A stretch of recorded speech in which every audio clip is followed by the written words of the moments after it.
Telugu one health ప్రేక్షకులకు నమస్కారం. ప్రస్తుతం మనతో పాటు డాక్టర్ కె సుధీర్ రెడ్డి గారు ఉన్నారు, orthopaedic surgeon, Landmark Hospitals. Sir నమస్తే. సార్ నమస్తే. ఎలా ఉన్నారు సార్? బాగున్నారు. Yeah, we have few questions. చాలామంది అంటే రెగ్యులర్గా రిపీటెడ్ క్వశ్చన్స్ కానీ వాళ్ళకు వచ్చే రెగ్యులర్ డైలీ లైఫ్లో వచ్చే క్వశ్చన్స్ కొన్ని తీసుకొచ్చాను. రైట్. అండ్ సో నేను చాలాసార్లు చూసాను Landmark Hospital. I will come to, అంటే ఇక్కడికి వస్తుంటాను, నిజాంపేట ఇటు సైడ్ వస్తున్నప్పుడల్లా చూస్తుంటాను. But happy to see you today. So first question sir, cartilage గురించి చాలా మందికి కార్టిలేజ్ గురించి డౌట్స్ వస్తుంటాయి అనమాట. అంటే కార్టిలేజ్ పెరగాలంటే ఏం చేయాలి, అసలు దానికి ఏమన్నా ఒక ట్రీట్మెంట్స్ కానీ అలా ఏమన్నా ఉంటాయా? సో ఒక విధంగా చెప్పాలంటే బాడీలో ఎనీ టిష్యూలు జనరల్గా జీవం ఉన్న టిష్యూలు అంటే బ్లడ్ సర్క్యులేషను, నర్వ్ సప్లై, ఈ టిష్యూలు పెరుగుతాయి. కొన్ని టిష్యూలు పెరగవు. కార్టిలేజ్ కూడా మనము ముందు ఏర్పడుతుంది. మనం బాడీ ఏర్పడేటప్పుడు మొత్తం బోన్ అంతా కార్టిలేజ్గా ఏర్పడుతుంది. ఆ తర్వాత లాట్ ఆఫ్ పార్ట్ దాంట్లో బోన్గా కన్వర్ట్ అయ్యి కొద్దిగా కార్టిలేజ్ రిమ్ మిగిలిపోతుంది. సో మన పెరుగుదల ఆగిపోయిన తర్వాత కార్టిలేజ్ పెరగడం అంటూ ఉండదు. ఎందుకంటే కార్టిలేజ్ ఒక ఆల్మోస్ట్ జీవం లేని పదార్థంగానే భావించాలి మనం. ఎందుకంటే కార్టిలేజ్కు రక్త ప్రసరణ ఆల్మోస్ట్ నిల్లు, దానికి నర్వ్ సప్లై ఉండదు. అందుకే దాని మీద సెన్సేషన్ ఉండదు, అది దాని మీద నొప్పి ఉండదు. కార్టిలేజ్ మీద మనం ఎంత ఒత్తిడి పెట్టినా, నడిచినా, అది రాచుకున్నా దానికొన్నా నొప్పి ఉండదు. జస్ట్ ఆర్గన్ సార్, అంతేనా? సో కార్టిలేజ్ ఎప్పుడు పోతుందో అప్పుడు నొప్పి స్టార్ట్ అవుతుంది. కాబట్టి కార్టిలేజ్ ఒక విధంగా దాంట్లో ఉంటుంది, జీవం ఉంటుంది. కొన్ని సెల్స్ ఉంటాయి, కాండ్రోసైట్స్ కొన్ని ఉంటాయి, బట్ చాలా తక్కువ సెల్స్ ఉంటాయి, చాలా తక్కువ యాక్టివిటీ ఉంటుంది. జస్ట్ మైల్డ్గా రీప్లేస్ అవుతూ ఉంటుంది. పోయిన దాన్ని కొంచెం slight level of repair and replace అవుతూ ఉంటుంది. కానీ కొత్తగా ఒకసారి మనం పెరుగుదల ఆగిన తర్వాత కొత్తగా కార్టిలేజ్ పెరగడం అంటూ ఉండదు. మనము చేసుకోవాల్సిందంతా ఏమంటే, ఉన్న కార్టిలేజ్ ఎప్పుడైతే మన పెరుగుదల ఆగిపోతుందో అప్పుడు ఏదైతే కార్టిలేజ్ ఉందో దాన్ని కాపాడుకోగలగడం.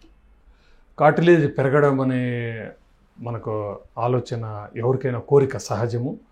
బాడీలో మిగతాటి ఏ విధంగా అయితే మన కండరాలు పెరుగుతాయో, బోన్ స్ట్రెంత్ పెరుగుతుందో, రక్త ప్రసారణ పెంచుకోగలము, ఆ విధంగా కార్టిలేజ్ కూడా పెంచుకుంటే బాగుంటుందనే ఆలోచన సహజము, కోరిక సహజము, నేచురల్గా ఉంటుంది. బట్ అన్ఫార్చునేట్లీ బాడీలో మనం ఎవల్యూషన్లో కొన్ని టిష్యూలు ఆ విధంగా ఏర్పడ్డాయి.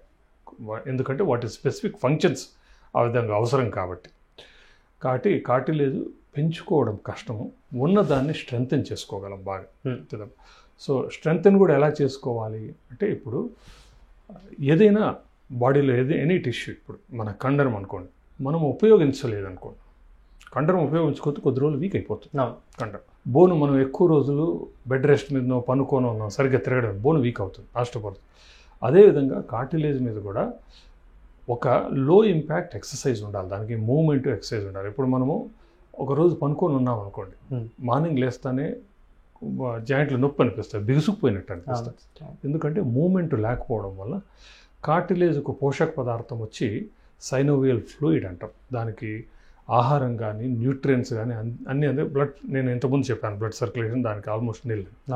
సో దానికి ఎలా అందుతుంది ఇంకా పోషక పదార్థాలు ఉన్న కొద్ది గొప్ప సెల్స్కు అంటే న్యూట్రియంట్స్ కానీ అందేది సైనోవియల్ ఫ్లూయిడ్ ద్వారా.